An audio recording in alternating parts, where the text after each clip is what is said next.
actions better. Today 7 years have passed and I'm really happy to announce to you, and because you have been partners in the success, because the media has been questioning us, querying us, probing us, and finally found that it has come of some metal somewhere. And today there are hundreds of brands which use our data in order to communicate better. TRA is essentially, it was called Trust Research Advisory earlier. It got shortened to TRA for one reason. I'll just come on to a little while. TRA Research it became.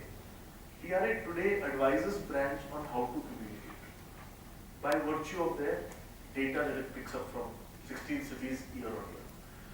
So we can give a competitive analysis of almost any brand. We have close to 10,000 brands in our list, close to 6 crore data points on aspects they don't even know that we will be measuring. In the recent past, while the demonetization was happening, or just a little before that, we found a very significant Indian brand, Tata, go through its own imbroglio.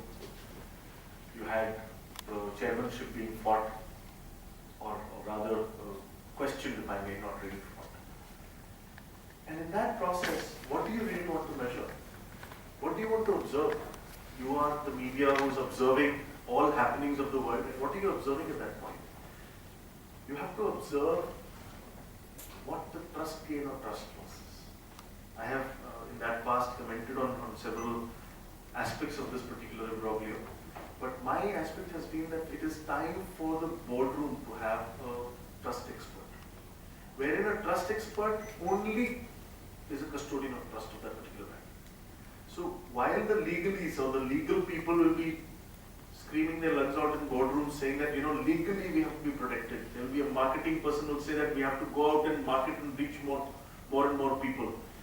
There will be other experts who will be talking about other issues and challenges of production, maybe other things.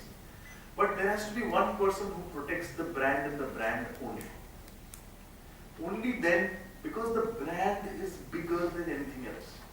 In the case of Tata will prove it, so will the case of Nestle prove another thing.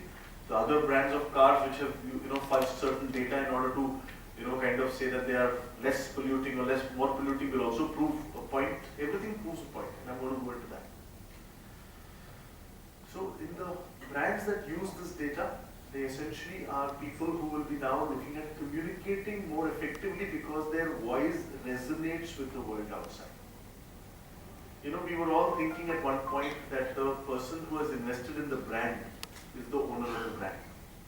And when they said brand loyalty, it implied that the consumer has to be loyal to the brand, or should be loyal to the brand, or is loyal to the brand. That concept, ladies and gentlemen, has completely been demolished. You cannot have, or you don't have anymore, where a consumer is loyal to the brand.